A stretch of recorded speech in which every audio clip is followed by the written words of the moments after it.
So, this is take 3 at trying to record this, by the way.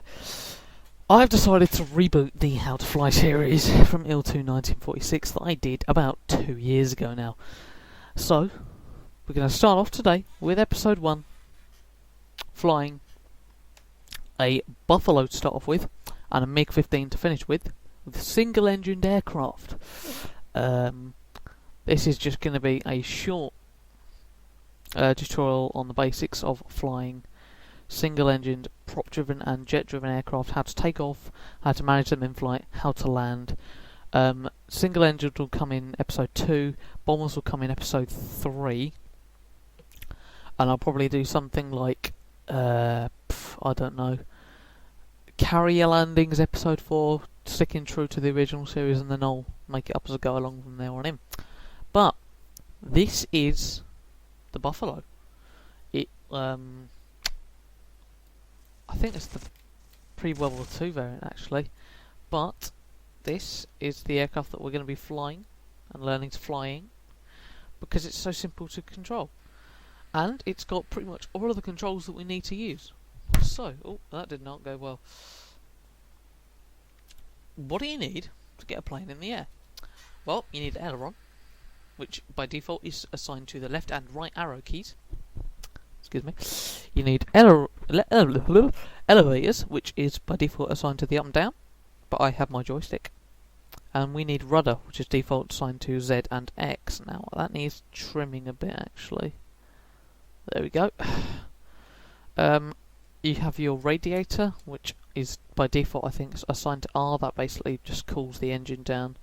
I like to have it all the way open all times. You need gear, which is by default assigned to G. I can't remember with the Buffalo whether gear is manual or whether it's automatic. If it's manual, you have to assign 2 buttons to raise and lower the gear, and you have to keep pressing those every time you want to, and it's just a case of spam the buttons until the gear comes down. We have flaps, which is flaps up F, flaps down V, and E or I is assigned to engine, which I will show in a minute. So, what other things do we have? We have the prop pitch, which we're not going to be using. We have trim, which we're not going to be using, and we have brakes, which we are going to be using, but not yet. So, first things first, start the engine up. Also, you need a throttle. Throttle is by default assigned to the plus and minus keys next to the backspace, or you can use the numbers along the top. As you can see, the Buffalo hasn't got a very big engine on it. It's not particularly fast aircraft. I don't think it was ever designed to be. Probably would have been fast at the time it was built, but hell. So, what do we do for now? Well, if I go to the cockpit view, this is where it starts to get interesting. The Buffalo has this little panel here, giving you a takeoff and landing checklist. Now it asks you to lock the tail wheel before flight. Now, you don't have to do that. I mean, the Buffalo you can do, but I don't like to lock the tail wheel personally. Propeller set to fine pitch, in other words 100. Blower to low ratio, I don't know. Mixture set to full rich, that's default. Check fuel warning off, and carb set to cold. Don't need to do anything there. Takeoff, trim for flight controls, controls and free movement, flaps optional. Use flaps, please do. And landing, lower landing gear, flaps down, trim for landing, after landing set flaps and landing gear to neutral. Warning, do not use right fuel tank lighted. Yeah, shut up. Okay, so what do we need to do? Well, we just need to shove the throttle up and set the flaps to take off. So, flaps are now in takeoff mode, and we're gently going to increase the throttle to the point where we'll begin our takeoff run. Now, to control the aircraft whilst it's still on the ground, you want to be using the rudder, not the ailerons, not the elevators just yet. You want to use the rudder to keep it going in a straight line whilst we're still on the runway. And with that, I believe we are in the air. And we have automatic gear, yes we do. So, gear up with G, or whatever button it is. And that's it, we are up. You know, throttle back to about 80%. That we're in the air. And celebrate by doing something like an aileron roll. So the Buffalo is actually, it's not doing bad for speed at the minute, so actually I think I might need to trim it a bit, I'm not sure.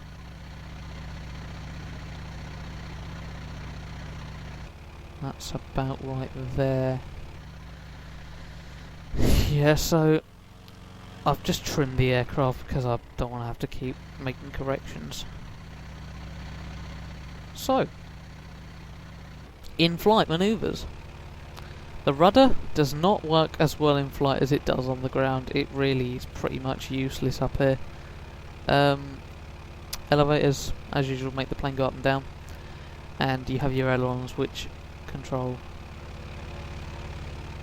which way the plane turns.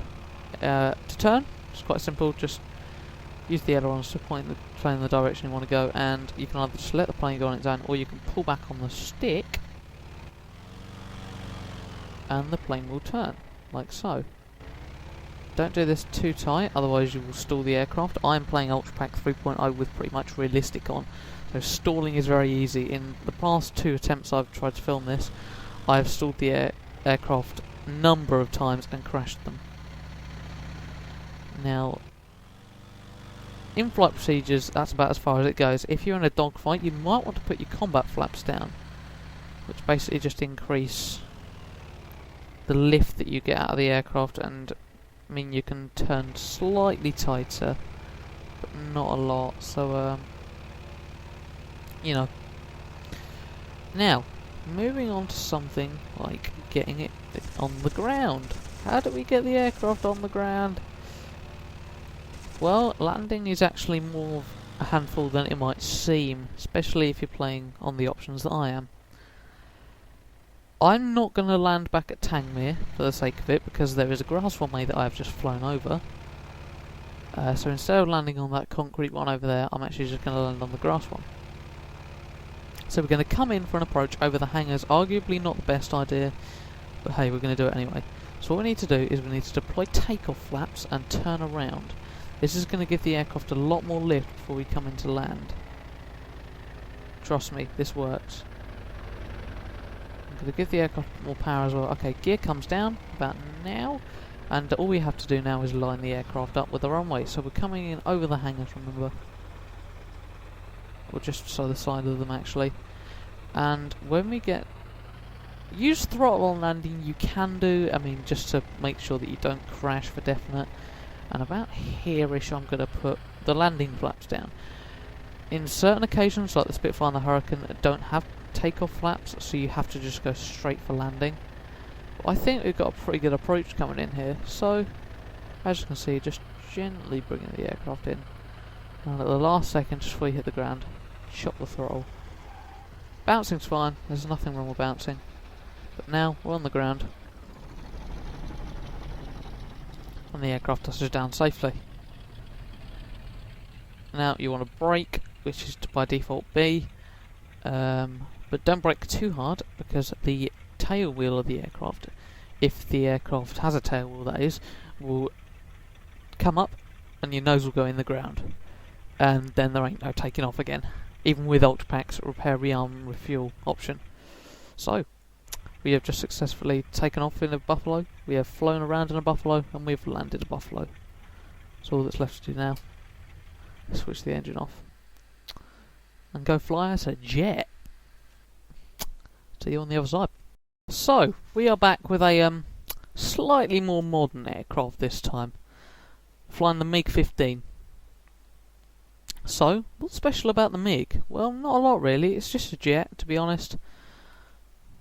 Yeah, it's a jet. It's a bit more modern than everything else, like I say. It's one of the aircraft that Ultra Pack adds, that is one of the later Korean war jets. Now, with Ultra Pack, the MiG-17 and the F-86, if you can find the versions with missiles on, you can actually have missile dogfights instead of just gunfights, which I think is pretty cool, because you can't do that with HFX at the minute. So, starting procedure on jets is similar, you know. It's just engine on. Now I'm going to put the air brakes out to start with. Don't ask why. I just like doing that sort of thing.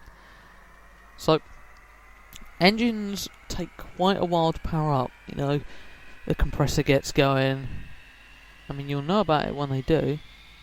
So you can throttle up and you'll see it start glowing in the back there. So flaps, same as usual. There's nothing really different about a jet, to be honest, apart from the takeoff. Takeoff in a jet is quite different. There's no, you know, dilly-dallying with the throttle. In a jet, it's just this. Now be careful when you're doing that in the air, because you can cause the aircraft to flame out. So, at the start, it doesn't actually look like the aircraft's going very fast, but we do pick up speed quite quickly, as you can see, and I think the MiG likes to take off on its own. I'm not sure. I'm going to let go of the controls until we get to the end of the runway. But I think it is very twitchy. No, it's not the MiG. So with a jet, you want to get the flaps up as soon as you can and the gear up as soon as you can, because otherwise they'll get jammed and the gear will break off. Because it's a jet. Now, we are now in flight with a jet. Now jets, as you know, behave very differently to everything else. Just get the sun out of my eyes. With the jet you can go pretty much straight up, and when it stalls it's not so much of a problem. So I'm actually just going to try and keep it going in a straight line for as long as I can. No, there we go, that's stall. And unfortunately, this is the problem with the jet.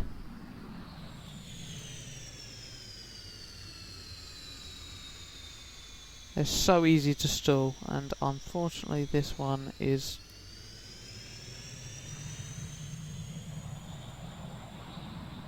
Ooh, I might get out. Oh, I got out of that, just. See, as you can see, I climbed to about 4,000 feet there, I stalled it, and I managed to recover from the stall and just about managed to pull out of it. Now, for this I will land at Tangmere, because I'm going to need a much longer runway to stop on, because I'm going to be coming in at a much higher speed. So just a quick burst of the guns before I do.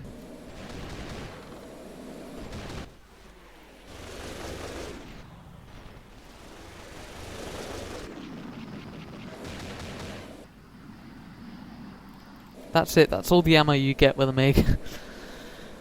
So, as you can see, redding out and blacking out is a hell of a lot easier. I can red out just like that. So, what I'm actually now going to do is, to land a jet, you want to chop the throttle as soon as you can, and you want to put the air brakes down.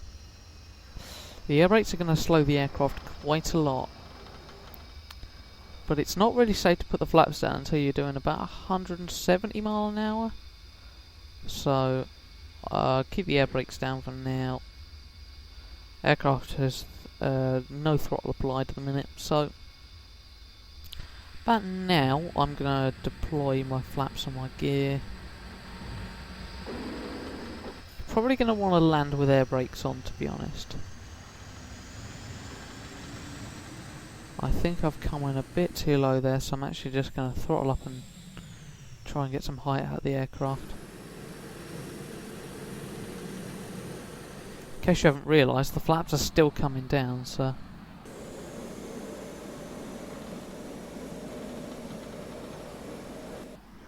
As you can see, I'm trying to make a landing approach at full throttle here.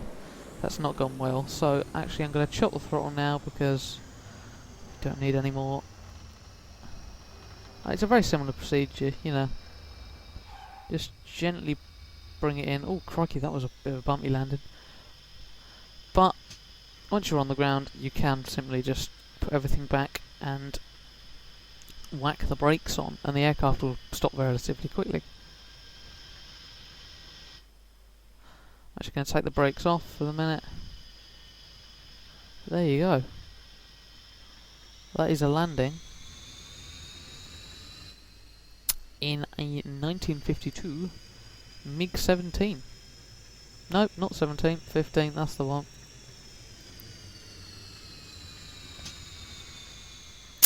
So we'll just bring it to a stop here.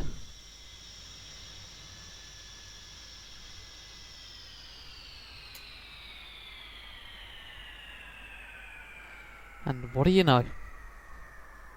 That concludes episode 1 of the How to Fly series, revamped as such. So, next episode I think we will cover twin-engined aircraft and jets.